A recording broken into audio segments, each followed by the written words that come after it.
السلام عليكم ورحمة الله وبركاته. ازيكم عاملين ايه؟ يا رب تكونوا بخير. فيديو النهاردة بإذن الله للناس اللي بتحب الكرشة. هنعمل معاكم بإذن الله النهاردة أحلى وأطعم طريقة للكرشة، طريقة في منتهى الجمال بجد والله، طريقة تحفة. تابعوا معايا الفيديو بإذن الله، وصفة النهاردة تعجبكم وتجربوها. يلا نسمي الله ونصلي على النبي صلى الله عليه وسلم.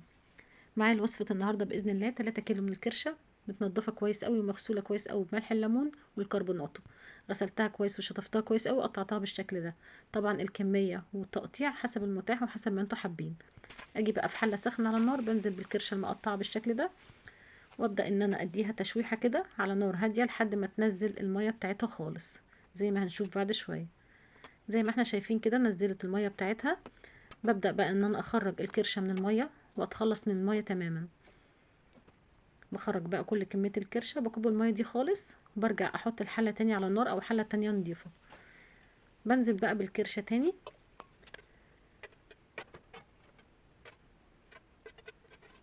ببدأ بقى ان انا احط معلقة كبيرة من الثوم المفروم، معايا كمان 5 ورقات غار او ورق لورا، معايا كمان نص معلقة صغيرة من الفلفل الاسود المطحون، معايا بصلة كبيرة متقطعة مكعبات او مبشورة. هقلبهم تقليبة بسيطة كده، واكون محضرة جنبي على النار حلة مية بتغلي. هنزل بالمية على الكرشة، اغطي الكرشة تماما، يعني املى الحلة كلها بالمية، وعايزاها تاخد 3/4 تسوية. بعد كده بقى بديها رشة من القرفة، وبقلب كويس قوي. القرفة هنا بتدي طعم تحفة. هحط بس القرفة في مرحلة السلق. بعد نص ساعة بقى بديها نص معلقة من الملح، بديها كمان رشة من الحبهان، بيدي برضو ريحة حلوة للكرشة. بسيبها بقى تاخد 3/4 سوا، وكل شوية كده بقلبها وببص على المية، لو قلت ولسه ما استوتش بزودها شوية مية كمان. باجي بقى في حلة تانية على النار، بنزل بتلت كوباية من الزيت، وبنزل كمان ب5 وحدات او 4 وحدات من الفلفل الحار. الحركة دي بتدي ريحة تحفة، دايما بعملها في الطواجن، بتغير طعم الزيت وبتغير ريحة وطعم الطاجن اللي انا بعمله. هنا حمرتها، لازم احمرها تحميرة كويسة كده اخد الريحة والطعم. بعد كده بشيلها وبرجع هحطها بعد شوية. هشيل بقى الفلفل خالص من الزيت، وبرجع انزل بقى بمعلقة كبيرة من الثوم المفروم او المبشور. بديله بس تقليبة واحدة بسيطة جدا، وبعد كده بنزل ب4 بصلات كبار مبشورين ومعصورين من المية بتاعتهم. مش هحتاج المية لان المية بتخلينا نزود كمية من الزيت كبيرة، وكمان بتبيض لون الصلصة بتاعت الكرشة. بحمرهم بقى تحميرة كويسة كده مع بعض الثوم والبصل، واحنا بنقلب كده وبنحمر. لو احتاجت شوية زيت صغيرين بزود شوية زيت صغيرين. بستمر بقى في التحمير لحد ما تاخد معايا لون حلو، لون بني.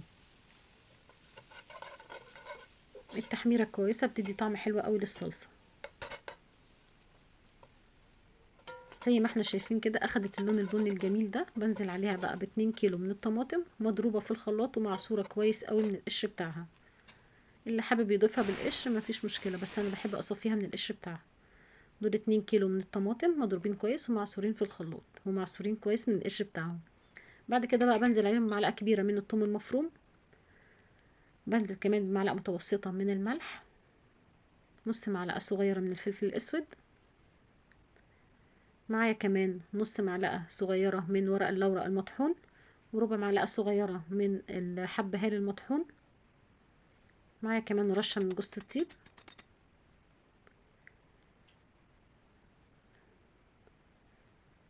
معايا كمان معلقة صغيرة مليانة من بابريكا بيدي لون حلو قوي، معايا كمان مكعب من مرقة الدجاج، معايا معلقة صغيرة مليانة من السبع بهارات، هديها كمان ربع معلقة صغيرة او نص معلقة من الكزبرة الجافة المطحونة، وربع معلقة من الكمون المطحون. برجع بقى اضيف الفلفل اللي انا حمرته في الاول، بيدي ريحة تحفة وطعم تحفة، وهو متحمر طبعا النتيجة بتبقى احلى من ان انا احطه ني. بسيبها بقى تتسبك على نار هادية، بس كل شوية بديها تقليبة كده عشان الصلصة ما تلزقش في قعر الحلة. بعد بقى ما اتسبكت معايا بنزل بقى بالكرشة، بعد ما اخدت معايا 3/4 سوا هتكمل سواها في قلب الصلصة، يعني هتاخد من طعم الصلصة والبهارات اللي انا حطيتها. نديها بقى تقليبة كده. اسيبها 5 دقايق في قلب الصلصه تاخد وتدي معاها. بعد كده بنزل عليها بكوبايتين 3 من الميه اللي انا هسوي فيها الكرشه. الميه تكون برضو بتغلي. طبعا الصوص سمكه بيكون حسب ما احنا حابين، يعني لو عايزينها خفيفه بنزود ميه ازيد، ولو عايزينها سمكها تقيل زي ما احنا شايفين كده مش هنزود ميه كتير. بسيبها بقى تغلي كده لحد ما الكرشه تستوي خالص، وببدا برضو ان انا اقلب فيها كل شويه، واكون مغطيه الحله، ويستحسن تكون على نار هاديه قوي.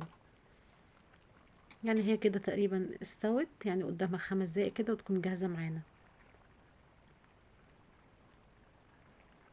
وكده تكون وصفتنا جاهزة للتقديم. نديها بقى رشة صغيرة من البقدونس المجفف او البقدونس الاخضر لو حابين. عايزة اقول لكم والله وصفة في منتهى الجمال، والله وصفة بجد تحفة، جربوها بإذن الله مش هتندموا. نقدر بقى ان احنا نقدمها مع الرز الابيض او رز الشعرية، او ممكن نقدمها مع العيش الطري.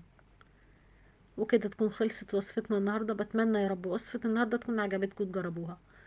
ما تنسوش بقى فضلا لايك للفيديو، لو مش مشتركين في القناة شرفوني باشتراكه في القناة، وفعلوا زر الجرس على كلمة الكل عشان يوصلكوا كل جديد.